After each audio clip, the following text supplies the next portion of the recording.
Consider Barack Obama. Obama is a smart man. He's a very gifted speaker. Many people found him inspiring, and it's understandable why. But when the fog lifted after Obama's 8 years in office, what was left? A dying middle class, a nation more radically divided by race and by income, a population so hostile to their political leaders that they elected Donald Trump president. By any measure, Barack Obama left a wake of destruction behind him. In the end, one of the relatively few who prospered was Barack Obama himself. Obama and his wife became unimaginably wealthy, legitimately rich, with huge estates in different parts of the country. Where did Barack Obama get all that money? No one asks. We're too busy hating each other. Obama stokes that hatred because it helps him. Here he is at the Democratic Convention this summer. Americans of all races joining together to declare, in the face of injustice and brutality at the hands of the state, that Black Lives Matter. No more, but no less. To the young people who led us this summer, telling us we need to be better, in so many ways, you are this country's dreams fulfilled. The young people who led us this summer. It's hard to believe Barack Obama said that. Obama has an internet connection. He sees the news. He knows that the same young leaders he is promoting on stage burned buildings, looted stores, murdered people. Obama is smart enough to know that what the mobs are doing isn't bringing people together, just the opposite. Riots don't heal wounds, they create them. The violence that Barack Obama's youth brigades have unleashed on this country, if anything, increased racial bigotry and distrust. The riots have certainly accelerated residential segregation, as higher income people flee the racially diverse cities for sedate monochromatic destinations like Martha's Vineyard, where, by the way, Barack Obama himself lives. Like any good arsonist, Obama was sure to exit the building before he lit the fire. Someday, Obama and many leaders like him may flee farther than that. An island off the coast of Massachusetts won't be far enough. They'll be in Switzerland by then, or Austria, or New Zealand, or somewhere where they won't have to live with the consequences of the society that they created. But for the rest of us who plan to stay, we have no choice. We have to fight. Anarchism goes by many names. Right now it's called Antifa and BLM. But the poison is always the same, and the consequences of imbibing it never change. If we're going to survive as a country, we must defeat this. Welcome, brothers and sisters, ladies and gentlemen, to Black World TV, the new black media, black by popular demand. Family, Tucker, the sucker, Carlson, is at it again. This time he says, quote, "If we're going to survive as a country, we must defeat," unquote, Black Lives Matter. That's right. Once again, this white supremacist, Tucker the sucker, Carlson, is blaming it all on Black Lives Matter. When people blame things on Black Lives Matter, they are insinuating black people. But before I get started, let me make it perfectly clear that Black Lives Matter is all about white European Americans, gays, transsexuals, and every other ethnicity as a majority, while there are very few blacks who actually support Black Lives Matter at all. You see, Black Lives Matter has been hijacked by mainly white people.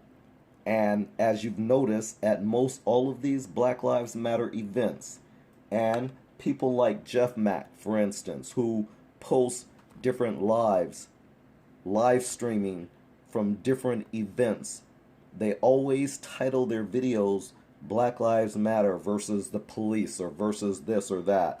And again, while they are insinuating black people have nothing to do with these events.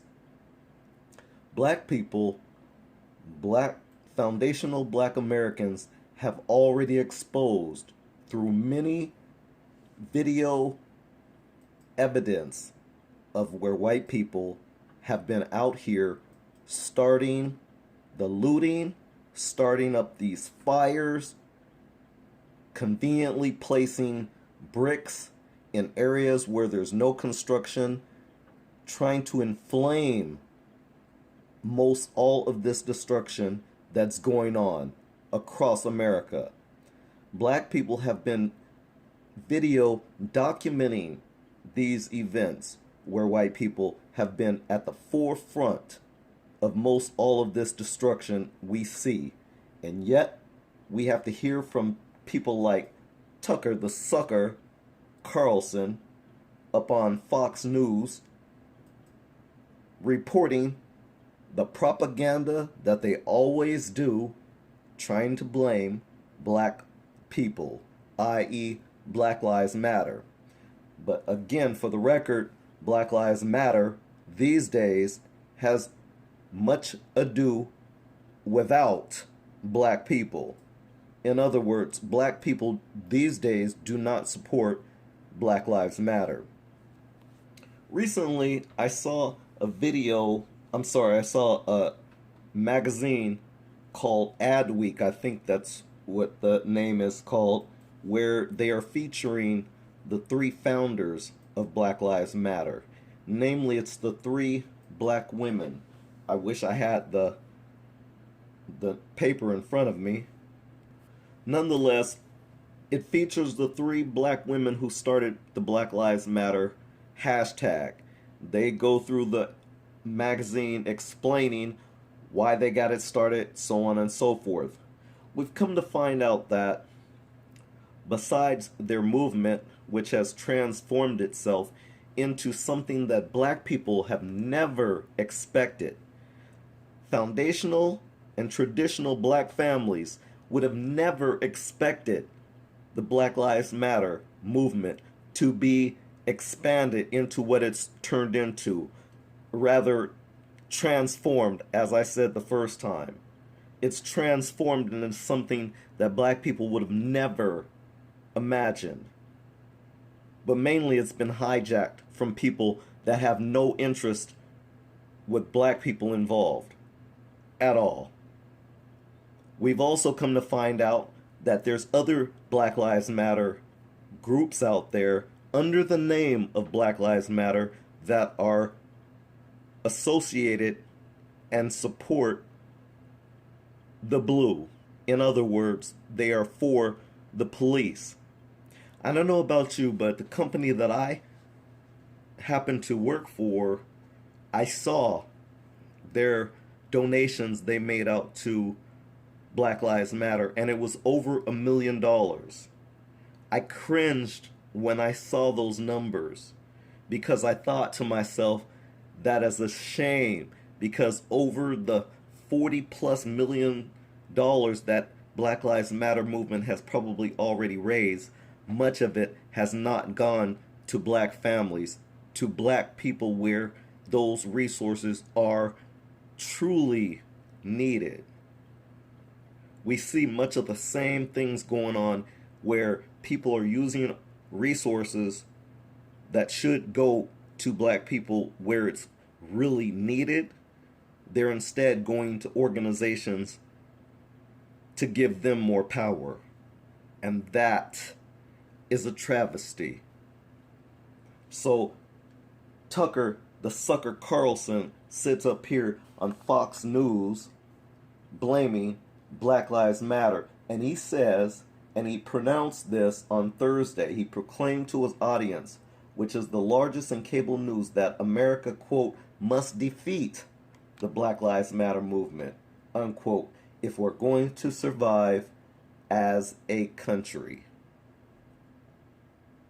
That is a declaration of war if I've ever heard. They should cancel, terminate, get rid of Tucker the Sucker Carlson. But I know it's such a shady outfit, Fox News, that they're not going to do anything like that. They're going to keep that slime bucket sitting right in the front of that idiot box that most of you tune into. Not me. But I digress.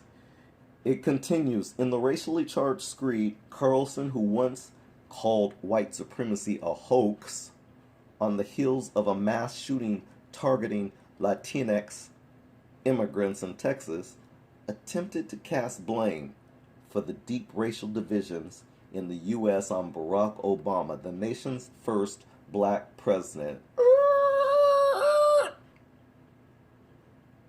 First of all, Obama is not the nation's first black president. He is our nation's first mixed race president.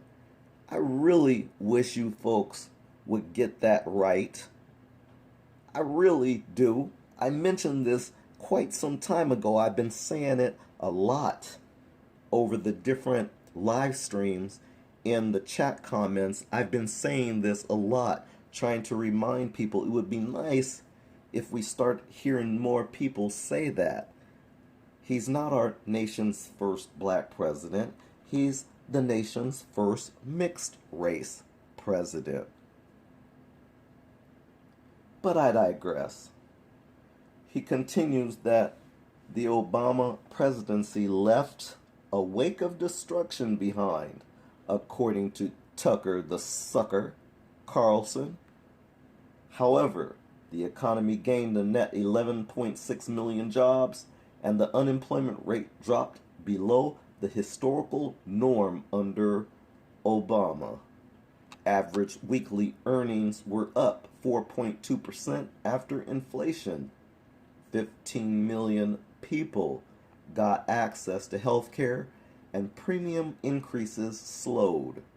Renewables such as solar and wind power increased 369%. Coal production dropped 38%, and fossil fuel emissions declined 11%. After Obama left office, yes, his family became unimaginably wealthy, legitimately rich, with huge estates in different parts of the country, Carlson claimed. Okay, we're gonna skip this because, as you see in the video, he complains and whines, bitches and cries about the earnings of Barack Obama. Little did he remember, because he has short-term memory, this little tweeter bird has amnesia, forgetting that Barack Obama has authored several books. He was a sitting president with guaranteed resources each and every year, and he has speaking engagements that I'm sure he gets paid quite handsomely for. But people like Tucker the Sucker Carlson from Fox News, and when I say Fox News, I say it F-A-U-X News. Fox News, Tucker the Sucker Carlson from Fox News, they like to pocket watch black people, especially black men, because after all, they need to know, where are you getting your resources? Doesn't anybody care? You're all hating each other and you're not paying attention to his pockets.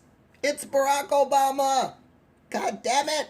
My name is Tucker the Sucker Carlson, and I'm mad as hell because nobody's paying attention. You guys crack me up. So, I'm going to end this off now. Tucker the Sucker Carlson, you crack me up with the propaganda you like to spew on your network.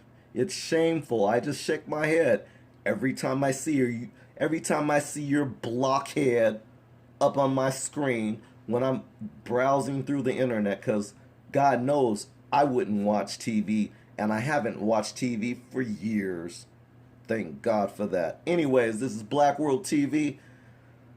Don't forget to like, share, and if you haven't already, subscribe to Black World TV. Black by popular demand. Peace out.